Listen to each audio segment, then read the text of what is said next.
This is not how you booktube. You booktube by knowing your stuff. And they're clipside-ish. And I wanted to just get my Carrie Soto on before I start reading Carrie Soto. And all in. So anyway, there are... Hi everybody, it's Audrey and welcome back to Chapter in Converse. And welcome to the other 4 books I read in the month of May. So I thought I was gonna be able to squeeze in a 5th book, but as it happened, I actually had plans Memorial Day weekend, which was not my plan. So it was a good thing because I actually socialized and saw people. But I did not wind up finishing one of the books I was reading. So it's all good, you'll hear about it in June. It was amazing. But also amazing is the reading for May. So I had a really good month. I'm always like, where's the wood to knock on? I don't want to jinx myself, but I have been sort of in this mixed groove of new to me books, like new releases, new authors, but also completely gravitating towards rereads of certain books, and they all have a reason behind them, I feel like. Not that I need to justify it, but I've got 2 rereads, I've got 2 first-time reads. They're not all new to me authors, oh my goodness. Let's just talk about the books. The first book I have is One of Us is Dead by Geneva Rose. So I mentioned this in my last book haul. I 1000% fell victim to Bookstagram made me do it, and I am not at all sorry about it. This is like Mean Girls with adult women living in Buckhead who go to all the crazy extremes, and I absolutely loved it. And this definitely reminded me in some ways of The Hunting Wives by May Cobb. So similar but different, but sort of the dynamic of the women and a lot of the money, and just sort of the dynamic between the competitive female friendships and the society they live in and their husbands and just all the things they're doing, and the day drinking and the partying and the backstabbing and the setting each other up for just crumbling to the ground. And it's so good. I just absolutely, if the tabs tell a story as they should, devoured it. So when I talked about this in the haul, I didn't want to say too much from the inside flap because I'm always so worried about giving stuff away after the whole Maud Dixon situation. So now I know what I can say to you guys without giving anything away. So this really focuses, we have 4 main characters, so we get multiple timelines, we get multiple points of view, and this also has a very Big Little Lies vibe to it, but much more, I would say, like soapy and salacious than Big Little Lies is. But in this one, we have that very similar feeling that we see in so many books, which I really enjoy, where like on page 1, we know somebody is dead, and then we go backwards in time to try and piece things together. But we get a present day chime in from one of our characters who is at the police station talking about all of the women. So that's kind of where that Big Little Lies vibes come in. Big Little Lies vibe, hello, comes in for me. So our 4 main characters in this are Shannon, Crystal, Olivia, and Jenny. So Shannon was the queen bee of Buckhead. Her husband Bryce divorced her, and he winds up marrying a much younger woman named Crystal. And Crystal is a Texan girl from out of town. She is not hip to Buckhead society. She is not part of this wealthy upbringing. She is the new girl in town, and obviously the target for some people, aka Shannon, who is trying to keep her status and keep her pride and trying to get her husband back. And then we have Olivia, who has been sort of frothing at the mouth to take the queen bee crown. So she is out for Shannon. She is sort of the lead Regina George of it all in this book. And then we have Jenny, who owns Glow, which is this exclusive salon in town, and it's where the women come to gather. So it's sort of like their Sex and the City diner is all the women come to the beauty parlor to get all of their services done, and it's where the gossip happens, it's where all sorts of salacious things happen, and Jenny is the one who knows everybody's business because everybody talks to their hairdresser. And there's just so many just twisted, amazing moments in this, and I was completely hooked by the story. I was completely hooked by the characters. It takes place, I feel like, only over the course of 2 months, maybe, and I feel like it will tell me that. Nope, 3 weeks. 3 weeks, maybe get that right. And it takes place in October, so there's a Halloween party in here, which is just really fun. So I definitely was here for it all. I love the dynamic between the women. They're not all enemies. There's friendships, there's loyalties between some of them. There are a lot of, it's a very big cast of characters, but these are our 4 POV characters. But I really enjoyed this book. Like, I was definitely all in. It's catty and it's delicious and it's like a perfect summertime read in that sense. And I had such a fun time with it. So Geneva Rose is a new to me author, but she's not new in any way. So I've heard great things about her book, The Perfect Marriage and The Girl I Was. So I definitely will be picking up more of her books. And then she also has 2 books in a detective series, and it is under the name J.R. Adler. So I don't know if you guys are familiar with her under that pseudonym, pen name, other name that she writes under, but this is definitely a first for me, won't be a last. I will definitely be checking out more of her books, but I had such fun with this one. The next book I read is Malibu Rising by Taylor Jenkins Reid. So I did read this last summer when it came out and I loved it, but with Carrie Soto is back coming out in August, and oh my god, you guys, I have an arc of it from NetGalley, so I'm dying. I wanted to reread this first because Carrie plays like a small but huge role in this book. So her character is not on the page a ton, but she has a very impactful part of this story. So I wanted to refresh myself, and also any excuse to A, read a Taylor Jenkins Reid, and B, listen to Julia Whalen on an audiobook. I'm in. So first time around, I did physically read the book. This time around, I did the audiobook, and seriously, you guys can do no wrong listening to Julia Whalen, and you also don't need me to tell you that, but it was so amazing. And I remembered obviously the core story of this book, but I just love a reread so much because I feel like I get so much more out of it. And especially when I know what happens in the end and I'm looking for different things along the way. The first time I read this book, let me tell you what it's about in case you don't know. So Malibu Rising follows the 4 children of rock star Mick Riva, who we met originally in Evelyn Hugo, who gets a cameo in Daisy Jones and lives on here. And I am dying to know if he's going to have even just a bit moment in Carrie Soto. So the book opens in August 1983, and it is the day of Nina Riva's annual end of summer party that she has at her house in Malibu. So Nina is the oldest of the 4 children. So it is Nina, Jay, Hud, and Kit are the 4 kids, and Mick is their not so fabulous father. So we wind up following in 2 different timelines, which I always love. So in the present day of 1983, it goes hour by hour, starting at 7 a.m. the day of the party till 7 a.m. the day after the party. And we know on page 1 that the party ends literally in flames. And then we go back to a historical timeline of when Mick met their mother. And I feel like I was like, How I Met Your Mother.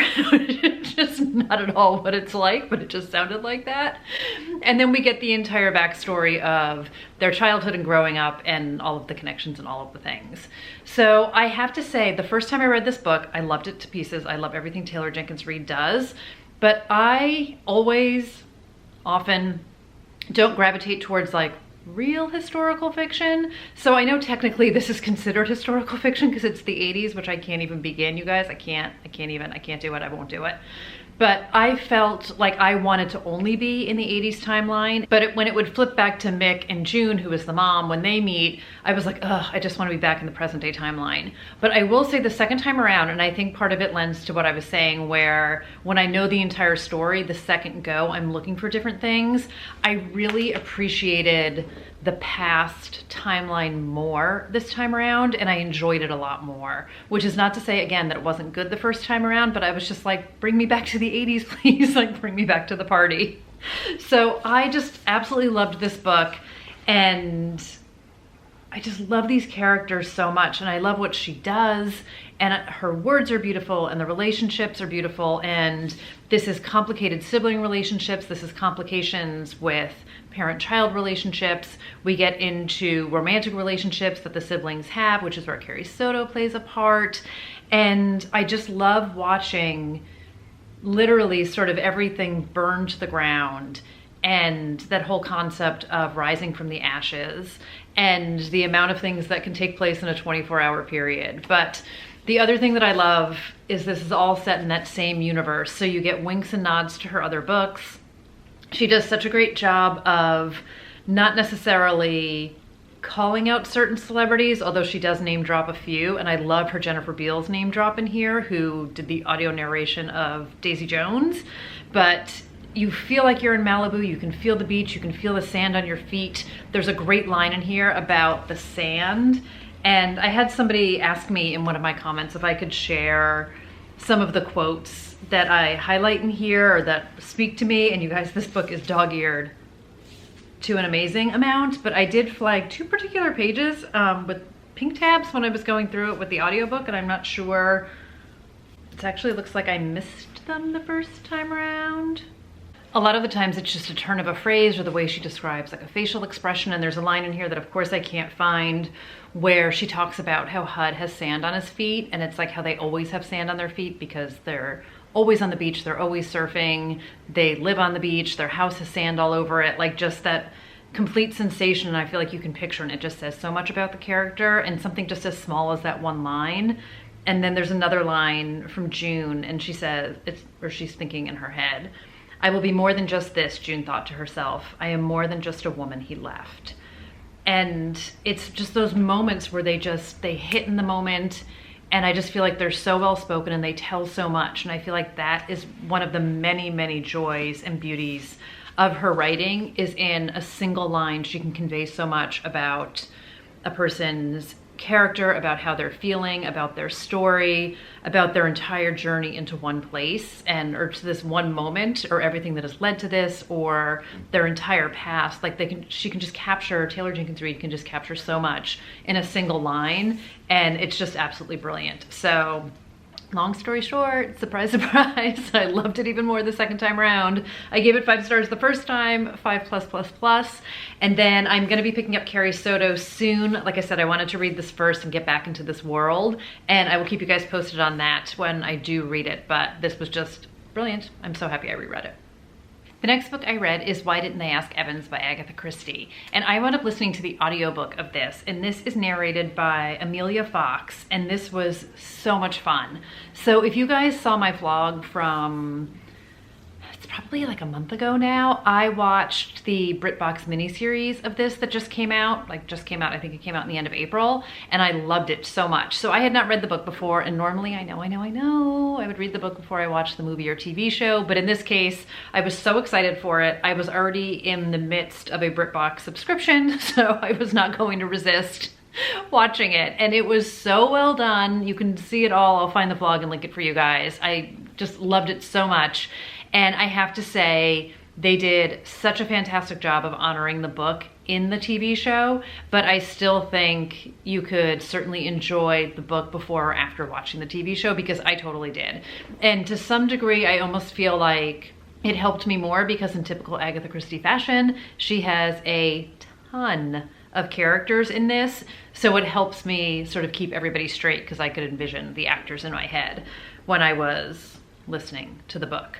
So this book follows, this is a standalone, this is a non-detective, this is amateur detective happening here. So when this book opens, we meet Bobby Jones, and he is playing a round of golf, and his ball goes over the cliff. And when he goes to sort of look for it, he looks down on the rocks and he sees the body of a man. And he winds up going down to try and help him. And the man is understandably dying. And in his last breath, he says the words to Bobby, "Why didn't they ask Evans?" And this is initially ruled an accident, and in typical Agatha Christie fashion, all sorts of things start to happen. Sorry, horns.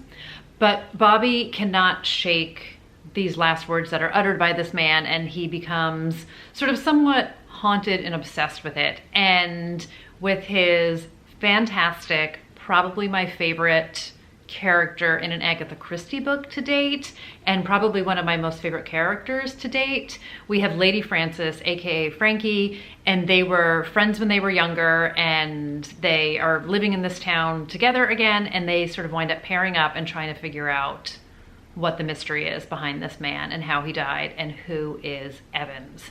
So I absolutely loved this book so much. I will say one of the things I enjoyed more about the movie than the book is in the book, like they are working together, but like Frankie will go off to pursue one lead and Bobby will go off to pursue another, and then they'll meet back up again and talk. Whereas in the movie, so much of it is intertwined, and there is a character who has sort of a minor role in the book but has a more major role in the movie, which I really enjoyed. But all in, I think they just did a tremendous job of honoring the original story. Hugh Laurie directed it. He also plays a part in the TV show, and I just loved it so much. So I highly recommend both in either order. Do whatever works for you. But I'm definitely trying to read some more Agatha Christie's, and I really love just how beautifully woven together they are. There's humor to this. And again, it's like every once in a while, like I forget how long ago she wrote these books.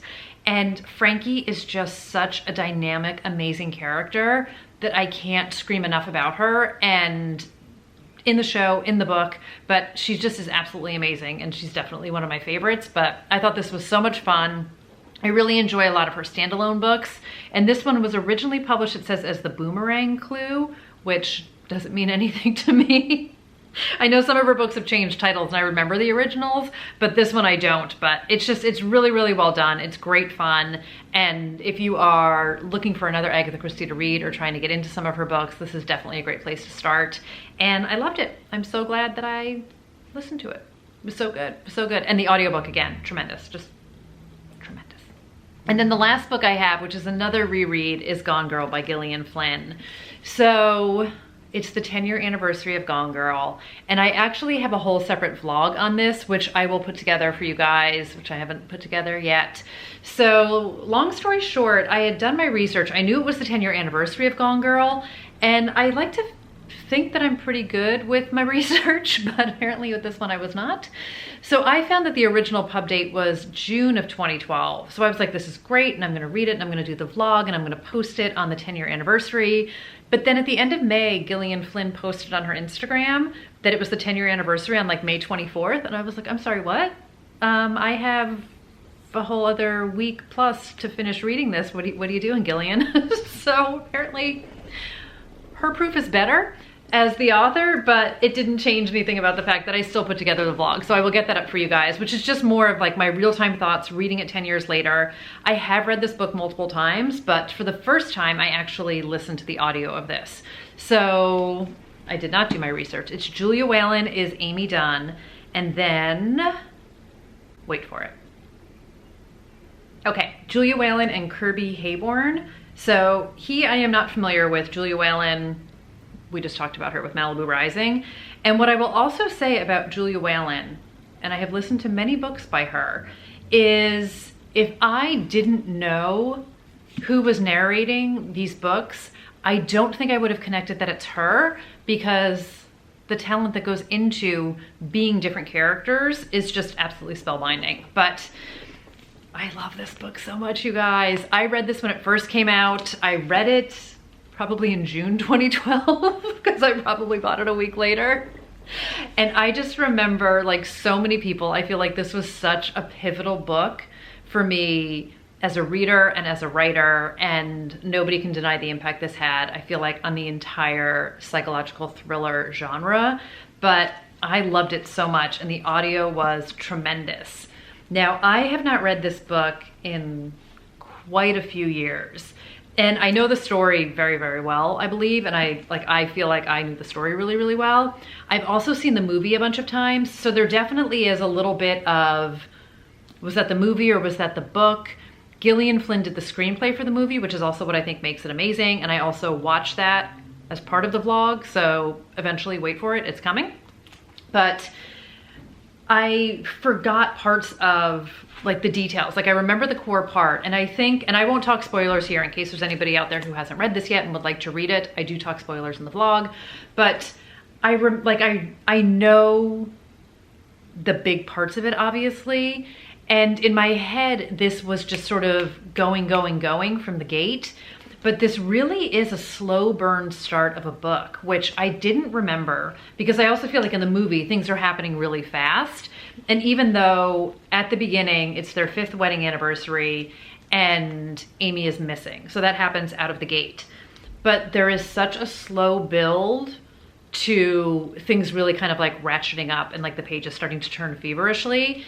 And I really enjoyed it so much this time because I was like, wait, doesn't it just like rip the Band-Aid off right out of the gate? But it doesn't. It really lets you sit with Nick, sit with their story, sit with the police investigation, and very slowly start to peel away at this marriage and at the facade and at the lies. So we get Nick's point of view as the husband in present day, and then we get Amy's diary, which tells the story of their relationship.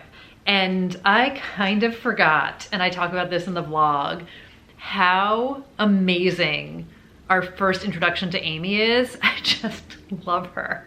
And I feel like whether you know the whole story and you're like, here she is, or you've never met Amy Dunn before and you're like, here she is. She has such a great walk on to the scene of this book, and I just absolutely love it. So this is that stereotypical, the wife goes missing, obviously the husband did it. The police investigation, everyone is after him. He's guilty without being proven, you know, he's assumed guilty, not innocent until proven guilty.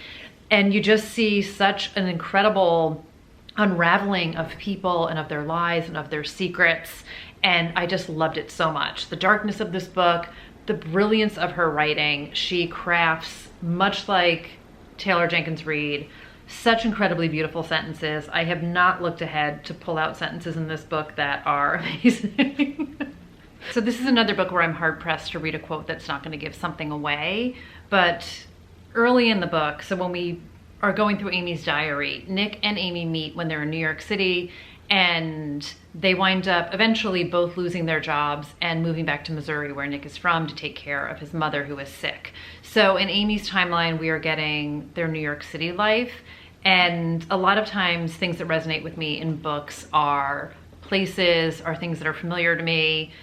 A lot of times it's turn of phrases, but a lot of times it's something where I'm like, yep, I understand that. Yep, I know that. Yep, that means something to me. So there's a passage in here where she says, in New York, it's not 3 or 4 a.m. That's the quiet time. There are too many bar stragglers calling out to each other as they collapse into taxis, yelping into their cell phones as they frantically smoke that one last cigarette before bed. 5 a.m., that's the best time, when the clicking of your heels on the sidewalk sounds illicit. All the people have been put away in their boxes and you have the whole place to yourself. Anybody who's ever lived in New York City, you know that is 1000% true. Absolutely true.